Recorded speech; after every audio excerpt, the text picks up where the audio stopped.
Oh, busy farming. All right, today's project, setting up a tomato trellis, 16 feet long, 6 feet high. Plants will be every 12 inches. Welcome back. Leave me alone, I'm busy farming. Just continuing on my tomato trellis here. So today, enjoying the change in weather, we'll start to dig this out here. Come back, we'll fill it up with a nice layer of mulch. Again, we've got 16 feet in length, a little over 6 feet high. And as you can see, we're in the early morning. The sun's coming this way. Perfect spot. Tomatoes should do real well. I'll come back when I get this dug out. Okay. Thought I'd take a break, starting to get a little warm out. So I've got the front side dug out. It's 24 inches. I've got a 1 foot going around the side. In the back, I've got to dig out yet. So I thought I'd spend a minute just talking about some of the motivation in this area. It's the side of our house. It faces east and south, pretty much. Pete over at Green Dreams, in one of his videos, said something like, "Are you a grass hole?" Yeah, I guess I was a little bit of a grass hole. Way too much grass here. A lot of fertilizer, watering. Not getting anything out of it. We don't spend any time here.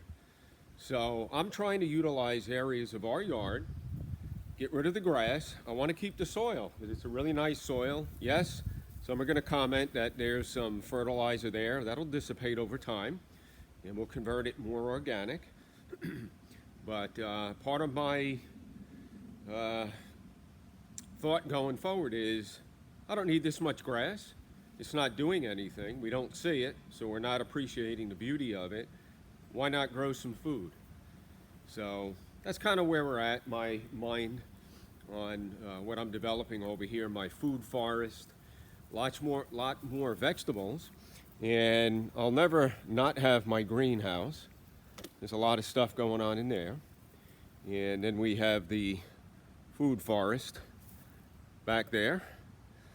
So anyway, that's my 2 cents on being a grass hole. I'm trying not to be such a grass hole. All right, I'll come back when we're done. Here we go. About 4 inches of mulch. This is tree mulch, so the advantage is you have large pieces, smaller twigs, and then leaves. So it's going to break down really nice, make a nice soil. So we had talked about earlier about this being grass, trying not to be a grass hole. So what I'm going to do is try a technique that I learned from Tony up in New York. He's the guy with the 2.5 acres from Italy. He puts his tomato plants in pots like this. I might go for something a little bigger. But if you can notice the holes on the bottom, you can have really good soil to start your plants in, and then the roots will come out the bottom.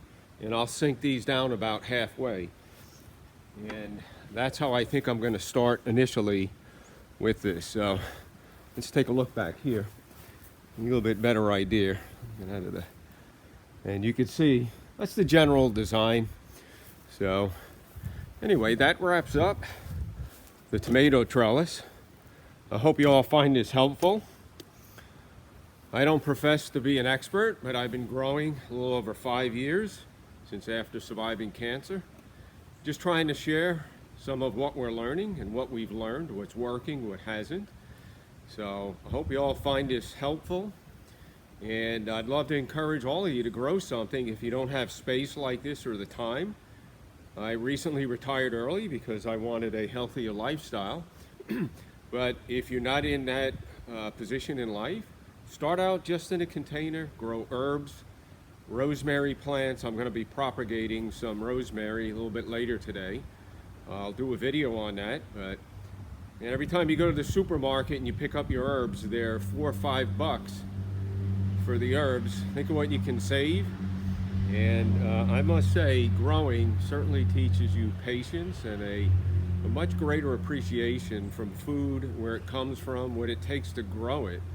So a lot of respect for the farmers out there, especially the organic farmers. So anyway, if you find this helpful and you'd like to see more, please subscribe, share with your friends. You can hit the notification button. We're not regular on our videos just yet. but that might help you be alerted to when we have a new video. So thank you for watching. We'll see you next time. Hugh! Leave me alone. I'm busy farming. Can't escape that. All right, see you all later. So this concludes the tomato trellis. I did want to spend a minute to talk about the items that I purchased. These metal posts are 8-footers. They were approximately $6 each. I purchased them at Rural King. The cattle wire, one section, 16 feet long.